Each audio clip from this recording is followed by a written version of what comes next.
Hello everyone, welcome to Movie Talk. Today I'm going to be making my final predictions of the 2024 Oscars. I've already made a video about the predictions of the nominations. I got a lot of things right, to be honest, but not everything because it's pretty much impossible. And now that the nominations have come out, I've waited for the BAFTA to be done. Have been the Critics' Choice Awards. There have been the Golden Globes, there has been the Directors Guild of America, there has been the SAG, there has been a ton of other award shows.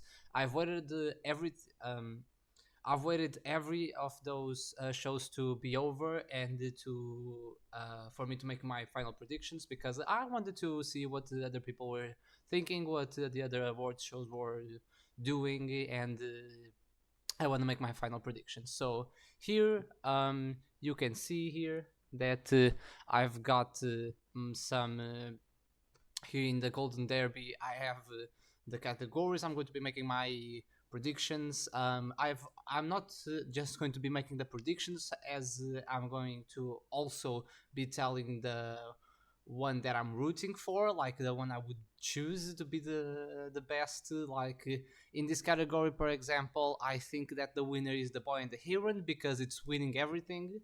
Even though I prefer Spider-Man Across the Spider-Verse, I think The Boy and the Heron wins because it has won the BAFTA and also the Golden Globes. If I'm not wrong, I can be mistaken, but I believe that The Boy and the Heron is winning way more than Spider-Man, and I think that it has the win, even though I prefer Spider-Man. I'm also not going. To, I'm also not going to make predictions of every category. I'm just going to make the ones that I like, I enjoy, and the main ones pretty much. I'm not going to be talking about documentary nor short films, neither animated nor documentary nor animated, because I don't really care about those and I haven't watched any basically. So yeah, that's it. Here in the visual effects category, it's hard one because Poor Things has been winning a lot of other awards and it hasn't been nominated for the Oscars. But if I had to guess, I would probably say Godzilla minus one or The Creator because of the whole background of these two movies. I highly doubt it that Guardians of the Galaxy and Mission Impossible will get.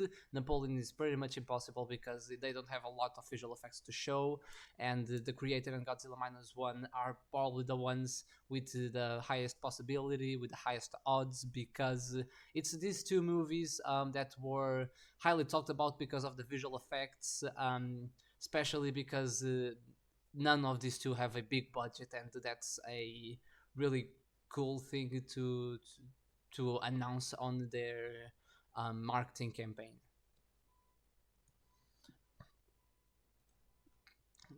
Oh, and by the way, I would really love for The Creator to win instead of Godzilla minus one. I haven't watched Godzilla minus one, unfortunately, but I would like The Creator to win because I watched that in the cinema and it's amazing. I really liked it. I really liked it. For the sound category, I think that it's the favoritism of Oppenheimer that gives basically nothing to the other movies. Everything that Oppenheimer is competing on is basically winning, and yeah, sound is one of those categories that people don't have much to to dispute with Oppenheimer, basically. Although the zone of interest is pretty strong and won the BAFTAs, if I'm not mistaken, I think that the Oscars will choose Oppenheimer for sound. And I would also choose Oppenheimer for sound, as I've said many times in this channel. I love Oppenheimer. I love basically everything related to Oppenheimer. And even though I really liked the Zone of Interest sound design and everything related to sound in that movie was an amazing experience to hearing the sound of the Zone of Interest. I preferred Oppenheimer, especially because I watched Oppenheimer in an IMAX, and the Zone of Interest I watched in a computer. So yeah, that's probably the biggest reason why I'm saying this. But it's very deserved if Oppenheimer wins it.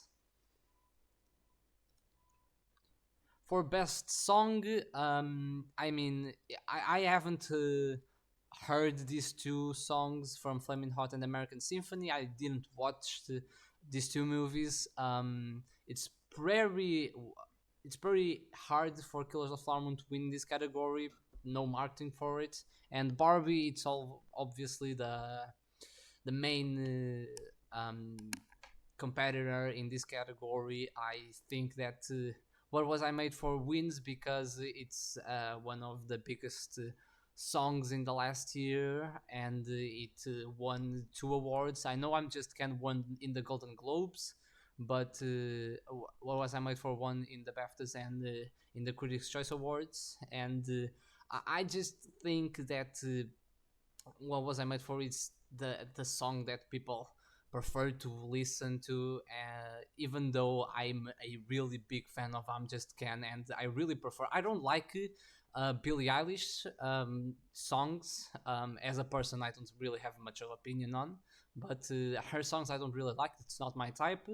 And I liked the way they inserted I'm Just Ken into the movie, and the whole song is fabulous. I love I'm Just Ken, but yeah, I probably won't win. For the best score, this is a weird category because as I see here, the odds are in the favor. Well, it's not in the favor of Killers of Flower Moon, but they are highly disputed. And Oppenheimer has been winning everything in the score, in soundtrack. Best original score has been dominating. Oppenheimer has been dominating this category. I don't know how the odds are not that high for Oppenheimer, but yeah, whatever. It's my favorite, of course. Also, I mean, it's just an amazing soundtrack. You hear not only the most famous track that is "Can You Hear the Music," but I can tell 10 different tracks that I have in my Spotify playlist. I have a whole playlist dedicated to soundtrack films, and Oppenheimer is like I have like 10 tracks of Oppenheimer. It's like let me see. Can You Hear the Music? Quantum Mechanics, Grows, What You Have Done, American. Scheiße. American Prometheus, Kitty Comes to Testify, Oppenheimer, Destroyer of Worlds, and Trinity. I know there is also Fusion. There's a lot of tracks that I listen, and it's an amazing soundtrack. I loved it. It's an unbelievable score. Although Killers of the Flower Moon is also a really great score. When I was watching in the cinema, I really loved it. I just Oppenheimer has the upper hands. For production design, this is also this is a hard category because it comes down to Barbie or Poor Things. These other three movies don't really have a shot. And if I had to pick, I would choose Barbie, but it's been highly disputed between Poor Things and Barbie in the other award shows. And the way I see this is Poor Things, it's the favorite movie in every other category.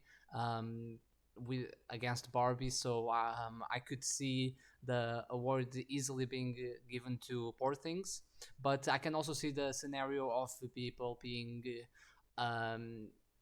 with pity because Barbie doesn't. It's one of the biggest movies of the year. It's the highest grossing film of the year, and it didn't win anything. So I can see those two scenarios, but I actually think that the Poor Things wins here, other than Barbie. I would choose Barbie. I loved the production design. I think it's very fitting for the movie. For makeup and hairstyle, it's also a weird category because it says here that Maestro has the upper hand, but in the other awards, Poor Things is being winning a whole lot more than Maestro, sorry, and I'm going to make it my top choice. Poor Things. I think that it has the upper hand in this category, and I think that Poor Things is better in general. I liked more what I saw there than in Maestro. As you know, I'm not the biggest fan of Maestro, but yeah, that's it. For film editing, for film editing is for film editing, it's also a pretty straightforward category. I don't know how the odds are in this way. Like, why is Anatomy of a Fall is this high in the odds? But whatever, it doesn't really matter. I think that Oppenheimer wins this easily. It's one of the biggest, most ambitious, and well edited movies of this year and of like this decade of all time. One of the most ambitious movies of all time. That's for sure. It's a editing that is virtuous and a bit subtle in both ways. I guess it's just one of the best editing jobs that I've ever seen, and I love it. I love it. Oppenheimer, everything I love on Oppenheimer, and the film editing is one of those stuff that the first thing that I said in my review of Oppenheimer some months ago was that the film editing was the best thing of the movie. Looking back at it now, I do not think it's the best thing of the movie, but it's of course one of the best things. For costume design, it's also the thing about the Barbie against Poor Things. Again, I'm going to choose Poor Things against Barbie. I think that production design, Barbie can be more can easily can get the award easier than in costume design. I think costume design is an award that is more inclinated to Poor Things. And if I had to choose, I would also choose Poor Things in costume design. Um, I think production design should be for Barbie, and Poor Things should be with the costume design. I think that would be balanced. For cinematography, it's also not anything special. Oppenheimer is winning everything in cinematography, and well deserved. I think that cinematography is also undisputed with any other movie. Oppenheimer gets it easily. Hoyte van Hoytema making an amazing and impeccable job. This movie is just perfect for me. Oppenheimer. The first thing that in my review, I said that Oppenheimer was a 9 out of 10, but as you saw in my what I watched in January video, I changed my mind. For me, it's a 10 out of 10, and it's a perfect movie. It's amazing what they did with everything in Oppenheimer.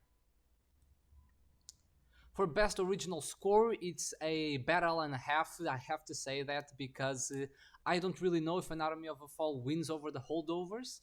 It's been winning more awards than losing against the Holdovers, but I don't really know.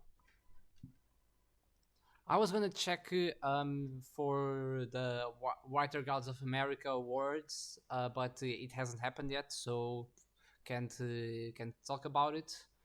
I think that The Holdovers is a best screenplay. I love The Holdovers, as you saw. It's in my top 3 of the year, and I like The Holdovers more. But with all the context about Anatomy of a Fall, it's winning the other awards. I think that Anatomy of a Fall has the better chance. And even though I love The Holdovers, it would be my pick.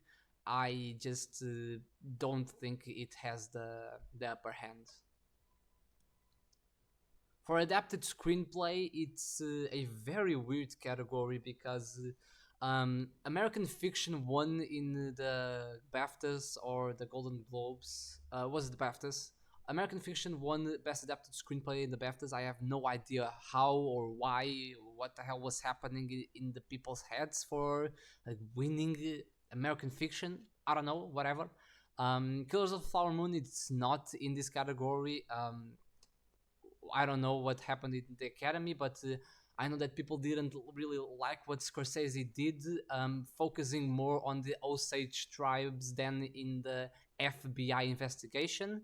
I know that for sure that people didn't really like it, and That's why probably it's not nominated, and instead it's American Fiction that somehow, well, it's not American Fiction. It's probably the Zone of Interest that got the spot of Kills of Flower Moon. I don't think any movie has a better chance than Oppenheimer, but I don't want to say that for sure because American Fiction won in the BAFTAs somehow, some way. So I guess my prediction and my pick is Oppenheimer, but I don't want. I'm not 100% confident right now. For Best Supporting Actor, I would be shocked if Robert Downey Jr. didn't win. He's winning everything, and I mean, every other actor in this category is deserved of an award. They did an amazing job with what they did in their movies, but I think that Robert Downey Jr. just has the upper hand because it's Oppenheimer. Oppenheimer is the absolute favorite to win everything in this year. But not just that, Robert Downey Jr. is making an amazing performance. He's acting so well in this movie. I think it would be a really big surprise if he didn't win this award. For Best Supporting Actress is basically the same talk that I had with Robert Downey Jr. Divine Joy Randolph is winning everything, and it would be weird if she didn't win the Oscars. It's an really improbable scenario, and I don't see anyone else taking her spot. Even though I like Jodie Foster and Emily Blunt, I don't think they reach the level of Divine Joy Randolph, and she is my prediction and also my pick. She is amazing in the holdovers. For Best Actor in a Leading Role, it's also a very easy category to choose because Cillian Murphy won everything except in the BAFTAs that they chose Paul Giamatti. I don't really know why, but they did.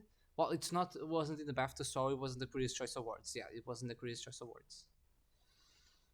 Paul Giamatti, even though he's delivering a lot in the holdovers, like he's an amazing actor, he's making an incredible performance. Cillian Murphy is just on another level in the Oppenheimer campaign, Oppenheimer marketing. Everyone talking about Cillian Murphy is doing an amazing performance. It's the subtle acting that everyone talks about. He's not making well. Paul Giamatti is also in subtle acting in proper word, but. Cillian Murphy is the favorite and is probably going to win. Best Actress is a bit harder to say because Lily Gladstone just won the BAFTAs like last night or 2 nights before. So Emma Stone was definitely with the favoritism before, but right now they've won both 2 awards each, and it's complicated now because I don't really know who to predict. I don't really know who to choose. They're both doing amazing jobs in their movies. I don't really know who to predict, neither who to pick. But if I had to go momentaneously, I would pick Lily Gladstone and predict. Well, not predict now. I don't know. Now predict I would go Emma Stone, but pick I would say Lily Gladstone if I had to go really fast. Predict I still think that Emma Stone has the favoritism. I think she is the favorite. I see Lily Gladstone winning. I think this is like the best category for a surprise. I think this is the biggest fight in this year in the Oscars, and yeah, I don't really know. It's a hard prediction to make, but I'm going to go with Emma Stone. For Best Director, with all the controversy about Greta Gerwig not being nominated, one thing that I predicted, it wasn't that hard to predict to be honest, but one thing that I predicted, it's easy. Christopher Nolan has been winning literally everything. No one can claim to can reach his feet. he did an amazing job in Oppenheimer, and not just him doing an amazing job, but also winning every other award. Like no one has achieved what Christopher Nolan has achieved in Oppenheimer. I think it would be probably the greater surprise to not see Christopher Nolan nominated, winning. I think it would be a bigger surprise Oppenheimer, Christopher Nolan not winning Best Director than Oppenheimer not winning Best Picture, because with this new uh, method of picking Best Picture, with the Academy changing the way you're selecting the best picture winner, I can see Oppenheimer not winning, but it's very unlikely. Oppenheimer is my prediction and is also my pick. I love Oppenheimer. I think it's a perfect film. I don't believe that anything will achieve what Oppenheimer achieved. I think it's the best movie of the year, and the best movie of Christopher Nolan, even though I said that um, Oppenheimer was in my top four when I made the Christopher Nolan ranking. I've watched Oppenheimer 3 times since that video, and I changed my mind. I prefer Oppenheimer than any other movie, and yeah, it's the favorite. It's the best movie of the year in my opinion, and that's it. So this is the video, guys. Comment in the comments below what are your predictions, what do you think I got right, what do you think I got wrong, and we'll see if I got anything right or anything wrong in 10th of March of this year. I hope you guys have a go watch these movies and form your own opinion, and I'll see you guys next time. Bye.